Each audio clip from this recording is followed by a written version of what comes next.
एक बार एक बच्चे ने अपने पापा से पूछा कि पापा मेरी लाइफ की क्या वैल्यू है। तभी पापा ने कहा, अगर तुम सच में अपनी जिंदगी की कीमत समझना चाहते हो तो मैं तुम्हें एक पत्थर देता हूँ। एक पत्थर को लेकर मार्केट में चले जाना और अगर कोई इसकी प्राइस पूछे तो कुछ मत कहना, बस अपनी 2 उंगली खड़े कर देना। वह लड़का मार्केट गया। वह कुछ देर तो वहाँ ऐसे बैठा रहा, लेकिन कुछ देर बाद ही एक बूढ़ी औरत उसके पास आई और उस पत्थर का प्राइस पूछने लगी। वह लड़का एकदम चुप रहा। उसने कुछ नहीं कहा और अपनी 2 उंगलियां खड़ी कर दी। तब भी वह बूढ़ी औरत बोली, 200 रुपये ठीक है, मैं इस पत्थर को मैं तुमसे खरीद लूंगी। वह बच्चा एकदम से चौंक गया कि एक पत्थर की कीमत 200 रुपये, जो कि पत्थर कहीं पर भी मिल जाते हैं, लेकिन उसका प्राइस 200 रुपये। वह तुरंत अपने पापा के पास गया और बोला, पापा मुझे मार्केट में एक बूढ़ी औरत मिली थी और इस पत्थर के 200 रुपये देने के लिए तैयार थी। पापा ने कहा, इस बार तुम इस पत्थर को म्यूजियम में लेकर जाना और अगर कोई इसका प्राइस पूछे तो कुछ मत कहना, बस अपनी 2 उंगली खड़ी कर देना। वह लड़का म्यूजियम में गया और वहां पर एक आदमी की नजर उसके हाथ में रखे पत्थर पर पड़ी और तब भी उसने उस पत्थर का प्राइस पूछा। वह बच्चा एकदम चुप रहा और उसने अपनी 2 उंगलियां खड़ी कर दी। तब भी वो आदमी बोला, 20,000 रुपये ठीक है, मैं तुम्हें इस पत्थर को 20,000 रुपये देने के लिए तैयार हूँ, तुम इस पत्थर को मुझे दे दो।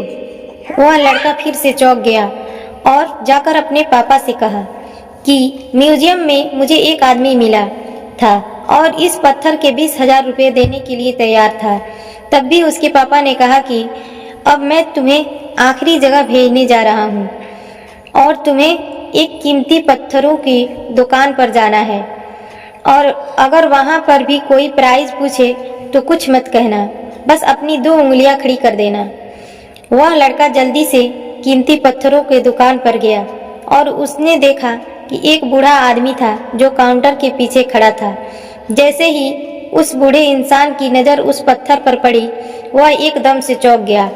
वह काउंटर से बाहर निकला और तुरंत उस बच्चे के हाथ से उस पत्थर को छीन लिया और बोला, ओ माय गॉड, इस पत्थर की तलाश में मैं अपनी पूरी जिंदगी गुजार दी। कहाँ से मिला ये पत्थर? क्या प्राइस है इसका? कितना लोगे तुम इस पत्थर के लिए? वह बच्चा तब भी चुप रहा और अब अपनी 2 उंगलियां खड़ी कर दी। तब भी वह बूढ़ा आदमी बोला, कितने? 2 लाख रुपए। ठीक है, मैं इसके लिए तुम्हें 2 लाख रुपए देने के लिए तैयार हूँ। प्लीज तुम ये पत्थर मुझे दे दो। उस लड़के को अपनी आंखों पर विश्वास नहीं हो रहा था। वह जल्दी से अपने पापा के पास पहुंचा और बोला, पापा एक बूढ़ा आदमी इसके लिए 2 लाख देने के लिए तैयार है। तब भी उसके पापा ने उसको कहा कि क्या अब तुम समझे अपनी लाइफ की वैल्यू? आपकी लाइफ की वैल्यू इस बात पर डिपेंड करता है कि आप अपने आप को कहाँ रखते हैं। ये आपको डिसाइड करना है कि आपको 200 रुपये का पत्थर बनना है या फिर 2 लाख का। जिंदगी में कोई सारे ऐसे लोग होते हैं जो आपसे बहुत प्यार करते हैं, उनके लिए आप सब कुछ हैं, और कुछ लोग ऐसे भी होते हैं जो आपको एक वस्तु के रूप में उपयोग करेंगे, उनके लिए आप कुछ भी नहीं हो। ये आपके ऊपर डिपेंड करता है कि आपकी लाइफ की वैल्यू क्या होगी। वीडियो अच्छा लगे तो सब्सक्राइब करें एंड लाइक करें एंड शेयर करें, कमेंट करें।